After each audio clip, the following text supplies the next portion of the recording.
Bonjour les élèves et bonjour tout le monde. C'est la 9e leçon du playlist physique appliquée T1 et dans la leçon, je cause la résistance équivalente. Et là, je bien mentionné que nous avons déjà fini encounter. Ça a fait qu'appelle résistance équivalente là. Nous avons déjà fait ça association des résistances en série et en parallèle, ok? C'est déjà une forme de résistance équivalente. Mais là, ici, nous pouvons définir la résistance équivalente d'une autre façon, ok? Et nous pouvons dire que la résistance équivalente est équivalente d'un circuit entre deux points quelconques est donnée par cette unique résistance qui peut remplacer l'ensemble du circuit donné entre ces deux points. Bon, et là, qui peut dire moi? Nous savons comprendre qui peut dire moi. Si moi, non, un circuit, peu importe qui nous est là-dedans, complexe. Si moi, il y a deux points là-dedans, moi, j'ai A, B, et là, moi, mesure la résistance ici, moi, j'ai la résistance équivalente de A et B. OK? Et si moi, il y a deux points ici, en C, D, par exemple, ici, moi, je suis capable de mesurer une autre résistance qui m'appelle résistance équivalente C et D. OK? Et ça deux-là, il n'est pas nécessaire pareil. Il n'est pas nécessaire pareil. Et mon cas a plusieurs résistances équivalentes de un seul circuit, dépendant de qui point on peut mesurer la résistance. OK? Et la média équivalent est toujours mesuré, calculé par rapport à deux points donnés d'un circuit et peut avoir des valeurs différentes pour différentes paires de points. OK? Et il peut avoir, normalement, les valeurs seront différentes. OK? À moins d'une très grande symétrie dans le circuit. OK. Bon, notez que quand nous cause circuit, c'est la même chose que réseau. Et point, c'est la même chose que terminal et pluriel, c'est terminaux. OK, comme vous dire en deux terminaux ou bien en deux points, c'est la même chose. Première question.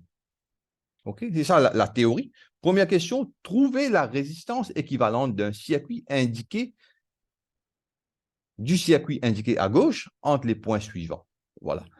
Moi, dans le circuit, trois résistances, bon, trois branches. OK. Moi, j'ai une résistance ici aussi, 2, 4. Moi, 1, 2, 3, 4, 5 résistances. Et l'innommé A, B, C, D, E, F. Trouvez la résistance équivalente du circuit indiqué entre les points A et B, et puis les points C et D. Les chiffres représentent les résistances en ohms. OK. Ça veut dire l'alignement entre les points A et B. Et là, nous redessinons ça là. Ça. Là. Et puis, mon tiers de il y a deux probes là, et ça qu'il faut connecter avec mon ohmètre, ok? Et depuis là, mon bougueté, qui résistance est là, ok? Et là, moi, trouvé que, bon, entre A et B, moi, il y a 1. Et ici, moi, il y a 2 en parallèle, 6 et 6, des bobines 3, ok? Bon, ça peut venir comme ça peut venir comme ça, et ça peut venir comme ça, et ça peut venir comme ça, ok? 6 et 6 en parallèle, les bobines 3, OK? Et là, simplifié, ça, circuit-là, il simplifié comme ça. Et là, mon cas plus simplifié, dit, OK? Mon faire divine comme ça parce que 2 et 3 en série, mon cas pas faire divine 5. OK?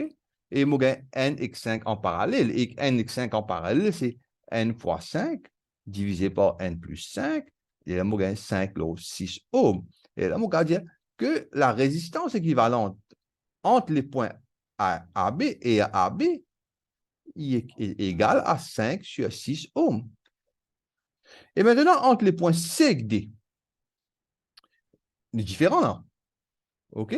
Il est différent. Et C et D, ça veut dire là, si je prends mon ohmmètre, me connecter entre C et D, et ça veut dire ça deux là pour en série, je prends 6 en parallèle avec 3 par ici, et en parallèle avec 6 par ici, je prends 3 branches.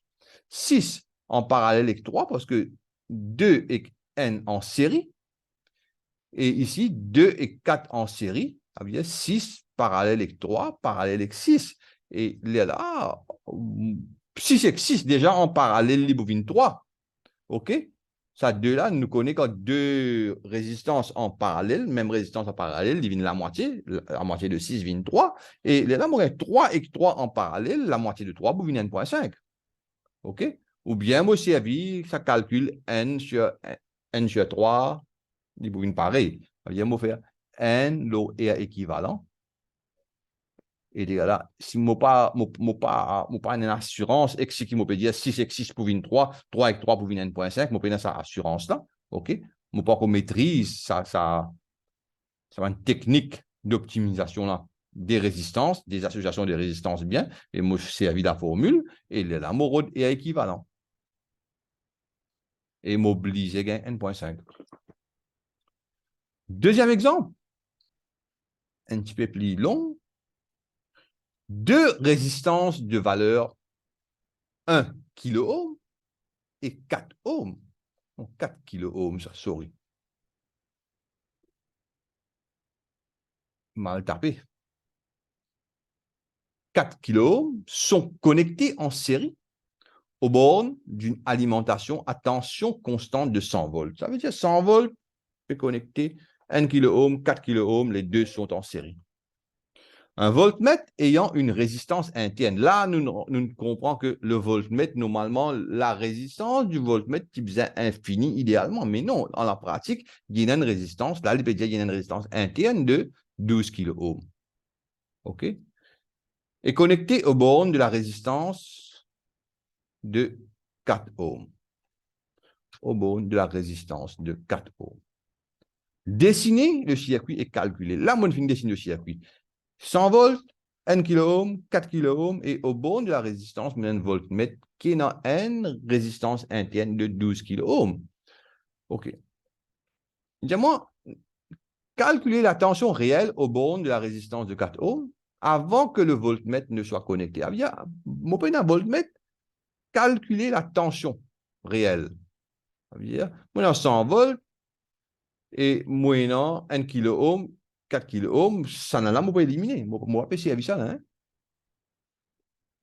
Voltmètre. Et là, mais normalement, deux en série, ça veut dire, de toute façon, un diviseur de potentiel, ça veut dire, qui dit moi, la tension réelle aux bornes de résistance, ça veut dire V aux bornes de VBC, ça qui veut dire moi, VBC, V entre B et C, combien il était? Combien il était? Ben, il pour le 4 sur total, 5 fois 100, mon gars, 80 volts. Et c'est ça qui m'a gagné là. OK? La tension, elle est proportionnelle à la résistance, la chute de tension entre les bornes d'une résistance, elle est bien proportionnelle à, et est proportionnelle à la valeur, correct, de la résistance. OK? 4 sur 5 fois 100 divisé est égal à 80 volts. Ça veut dire que nous avons 80 volts ici nous avons 20 volts. Bon, là, moi, je mets courant de l'alimentation aussi, ça veut dire 100 divisé par 5 kilo et moi, pour gagner 20 milliampères. 20 milliampères. Moi, je écrire ça. CTRL Z.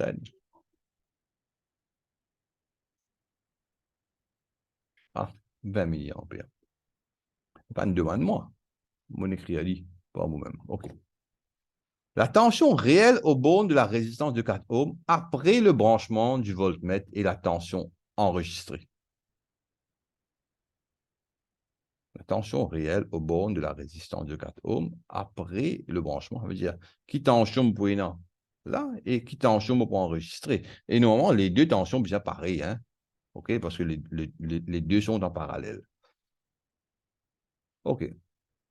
Le voltmètre est connecté entre les bornes de la résistance 4 ohms, ça veut dire la résistance équivalente de résistances en parallèle, ça veut dire 4 et 12, il vous fait 4 fois 12 divisé par 16, divisé par 4 plus 12, OK? C'est deux résistances. Ça veut dire 4 parallèles avec 12 est égal à 4 fois 12 divisé par 4 plus 12 est égal à 48 sur 16 est égal à 3 ohms, 3 kilo-ohms, c'est-à-dire 3 kilo-ohms, et mon gain est 3 kilo-ohms. Et là, on fait chute de tension pareil, avec 100 multiplié par 3, il est proportionnel à 3 et divisé par total. Total, c'est 3 plus 1 fait 4. Mon gain, 75 volts. 75 volts.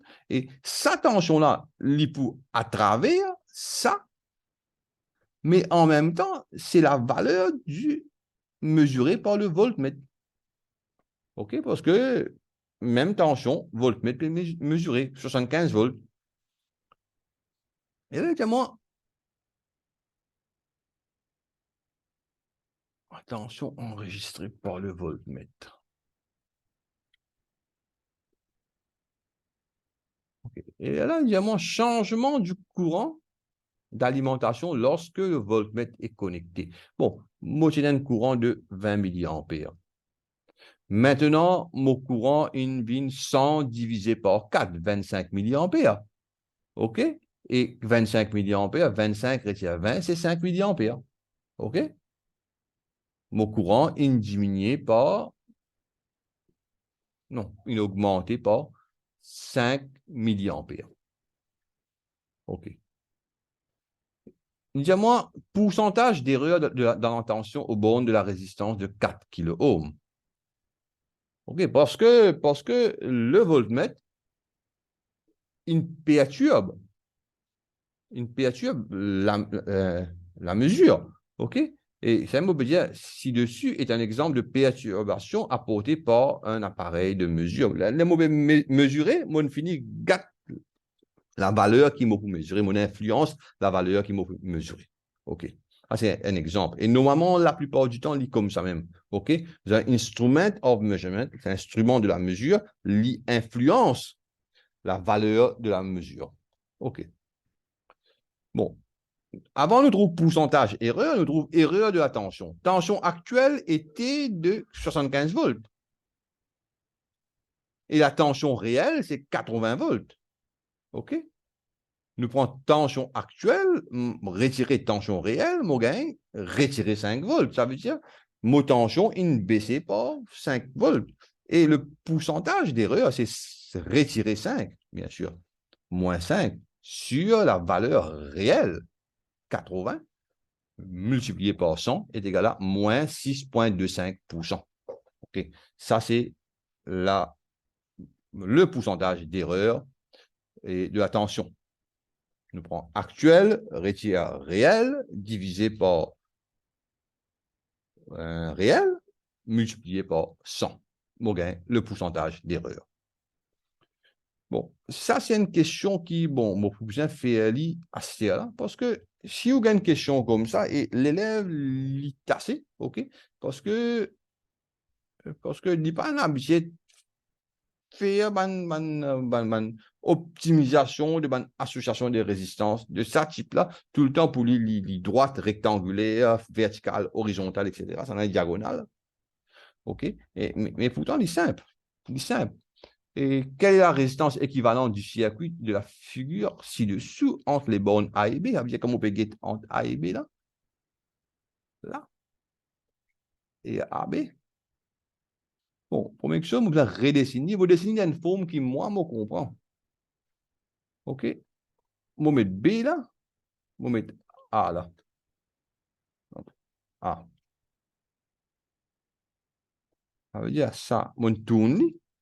Et il est clair qu'entre A, moi, vous gagnez 6 ohms, nous pouvons cause ohm là. Et il est là, les joindre là. Et là, il monte, il vient 2 ohms là. Alors, on finit faire ça, on finit faire ça. Et puis, entre A et ici, et que ça B là, mais calculer ça point là, là, et que ça point là, et que ça point là, il est pareil, ça veut dire entre A et que ça point là, mon gain 4 ohms. Et entre B et que ça point là, même ça fait l'autre point là, mon gain 8 ohms. Et là, moi, j'avais 2 et 8 en parallèle, 4 et 6 en parallèle. Et ça, c'est 2 fois 8 divisé par 10. 2 plus 8, je gagne 1,6 ohms. Ça, ça, divine 1,6 ohms, c'est très facile. Et ça, là, je vais dire comment est venu là. Je vais calculer. Ça veut dire 4 fois 6 divisé par 4 plus 6. Ça veut dire 4 fois 6, 24 divisé par 10, c'est 2,4 ohms. Ça, c'est 2,4 ohms. Là, ça, c'est un équivalent de. Nous mettons ça comme ça même. Nous mettons ça. Ça veut dire moyennant ça comme ça. Moyennant ça comme ça. Et ça, c'est 2,4 ohms. Ça, c'est 1,6 ohms. Ça, c'est A. Ça, c'est B. Et ça, c'est résistance qui vérité et AB qui est égal à ça, du bout 1,6 en série avec 2,4 plus 1,6 qui est égal à 4 ohms.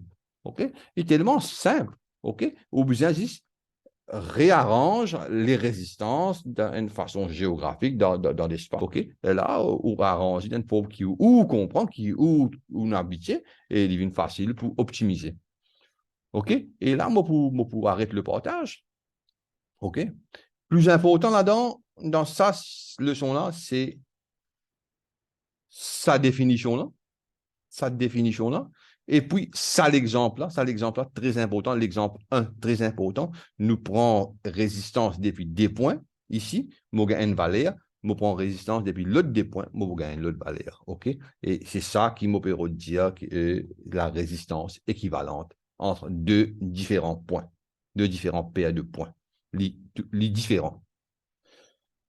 OK, moi arrête le partage.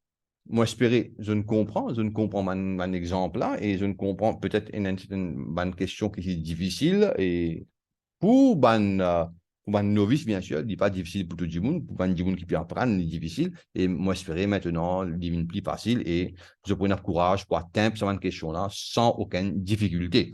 Là, moi, je vous dis au revoir et à la prochaine vidéo.